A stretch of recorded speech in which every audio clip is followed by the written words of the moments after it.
आइए बच्चों 7.1 का 5वां सवाल करते हैं। चित्र हमने बना दिया है बोर्ड में आपके लिए। कह रहा है किसी कक्षा में 4 मित्र बिंदुओं ए बी सी व डी पर बैठे हुए हैं, जैसा कि आकृति में दर्शाया गया है। चंपा और चमेली कक्षा के अंदर आती हैं और कुछ मिनट तक देखने के बाद चंपा चमेली से पूछती है, क्या तुम नहीं सोचती कि ए बी सी डी एक वर्ग है? चमेली इससे सहमत नहीं है।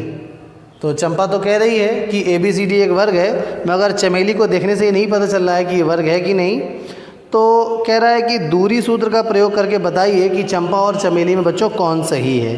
तो चंपा कह रही है कि ये ए बी सी डी एक वर्ग है और चमेली कह रही है बच्चों ये वर्ग नहीं है। तो कोई चतुर्भुज बच्चों वर्ग कब होगा? जनरली बच्चे इसमें गलती ये करेंगे कि चारों भुजाओं के बीच की दूरी निकाल के निर्धारित कर देंगे कि ये वर्ग है, जबकि बच्चों ऐसा नहीं होगा। अगर किसी चतुर्भुज की चारों भुजाएं बराबर हैं तो वो सम चतुर्भुज तो होगा, परंतु ये वर्ग हो या ऐसा आवश्यक नहीं है। वर्ग होने के लिए उसके विकर्ण भी निकालने पड़ेंगे हमें। तो हमें क्या करना है बच्चों? चारों भुजाएं निकालनी है और दोनों विकर्ण निकालने हैं दूरी सूत्र की सहायता से। और अगर चारों भुजाएं और दोनों विकर्ण आपस में बराबर हैं तो हम कह देंगे कि ये बच्चों ए बी सी डी एक वर्ग है। पहले ए के निर्देशांक देख लेते हैं क्या है। ए के निर्देशांक 3,4 होंगे।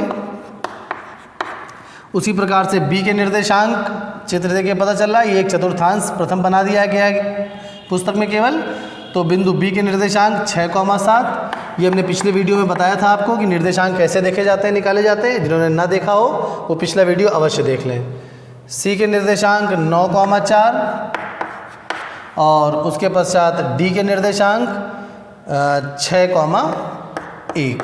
तो अब ए बी सी डी यहाँ पर चारों बिंदुओं के निर्देशांक आ गए हैं। तो अब हमें निर्धारित करना है कि ये वर्ग है कि नहीं। तो हमने क्या बताया, सबके पहले डिस्टेंस फार्मूला से पहले चारों भुजाएं निकाल लेते हैं। तो सबसे पहले ए बी बराबर, तो यहाँ पर ए और बी के निर्देशांक लिख लेते हैं। ए के निर्देशांक हैं 3,4 और बी के निर्देशांक हैं 6,7। और अब हमें डिस्टेंस ए बी फाइंड करनी है।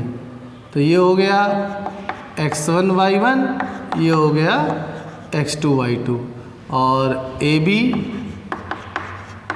सूत्र लगा देंगे under root x2 minus x1 का whole square plus y2 minus y1 का whole square. Distance formula apply कर लेते हैं यहाँ पर।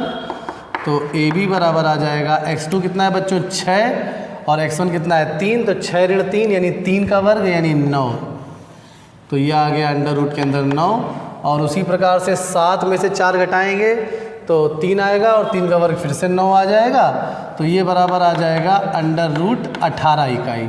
उसी तरह से ए बी हो चुका है बच्चों। अब बी सी निकाल लेते हैं। तो बी सी, तो चलिए बी के निर्देशांक लिख लेते हैं 6,7, थोड़ा करने में आसान हो जाएगा आपके लिए। और ये 9,4। तो ये है x1 y1, ये है x2 y2। इस तरह से आप करेंगे तो गलती कम होगी आपसे, इसलिए हम कर रहे हैं आपके लिए। तो बी सी बराबर under root x2 minus x1 का होल स्क्वायर। तो ये 9 में से 6 घटा 3, 3 का वर्ग हो जाएगा 9 धन y2 माइनस y1 का होल स्क्वायर। 4 में से 7, 4 ऋण 7 ऋण 3 आएगा, मगर ऋण 3 का वर्ग बच्चों धन का 9 आ जाएगा। तो ये भी आ गया अंडर रूट 18 इकाई। बी सी के बाद ए बी हो गया, बी सी हो गया। अब सी डी निकाल लेते हैं। तो सी के निर्देशांक क्या थे 9,4 और डी के निर्देशांक क्या थे बच्चों 6,1। तो ये x1 y1, ये x2 y2। और फाइनली सी डी निकाल ले रहे हैं। ए बी बी सी के बाद C D under root x2 minus x1 का होल स्क्वायर। तो 6 ऋण 9, 6 ऋण 9 ऋण 3 और ऋण 3 का वर्ग आ जाएगा धन का 9। फिर 1 माइनस 4 माइनस 3 का स्क्वायर प्लस 9। और ये भी बच्चों आ गया अंडर रूट 18 इकाई। तो सी डी के बाद अब बचा ए डी। तो अब ए डी के लिए ए और डी के निर्देशांक लिख लेते हैं। ए के निर्देशांक हैं 3,4 और डी के निर्देशांक हैं 6,1। ये x1 y1 और ये x2 y2। तो अब A B B C C D और डी ए या ए डी निकाल लेते हैं, कुछ भी लिख ले। डी ए बराबर under root x2 minus x1 का होल स्क्वायर। तो 6 ऋण 3 यानी 3 का वर्ग हो गया 9 प्लस y2 माइनस y1 का होल स्क्वायर। 1 माइनस 4 माइनस 3 और माइनस 3 का वर्ग भी हो जाएगा प्लस 9। तो ये फाइनली आ गया प्लस का अंडर रूट 18। तो यहाँ पर हमने देख लिया कि चारों भुजाएं बच्चों बराबर आ गई। अब किसकी बारी है? विकर्णों की। तो विकर्ण कौन कौन से होंगे? एक विकर्ण होगा बच्चों, देखिए अगर ए बी सी डी मान लीजिए इस प्रकार से ए बी सी डी वर्ग होगा, तो एक विकर्ण होगा ए सी और दूसरा विकर्ण होगा बी डी। तो अब हम ए सी के बीच की दूरी निकालेंगे। तो ए के निर्देशांक हैं 3,4 और सी के निर्देशांक हैं 9,4। ठीक है, 9,4, तो ये हो गया x1 y1, ये हो गया x2 y2। तो अब हम ए सी निकाल रहे हैं बच्चों, √x2 - x1 का होल स्क्वायर। 9 में से 3 घटेगा 6 और 6 का वर्ग आ जाएगा 36 और प्लस y2 - y1 का होल स्क्वायर। 4 - 4 0, 0 का वर्ग आ जाएगा 0। तो ये फाइनली आ जाएगा √36 और अर्थात ए सी बराबर आ गया 6 इकाई। दूसरा विकर्ण कौन सा होगा बच्चों? B D. तो बी डी के बीच की दूरी निकाल लेते हैं। बी के निर्देशांक हैं 6,7 और डी के निर्देशांक हैं 6,1।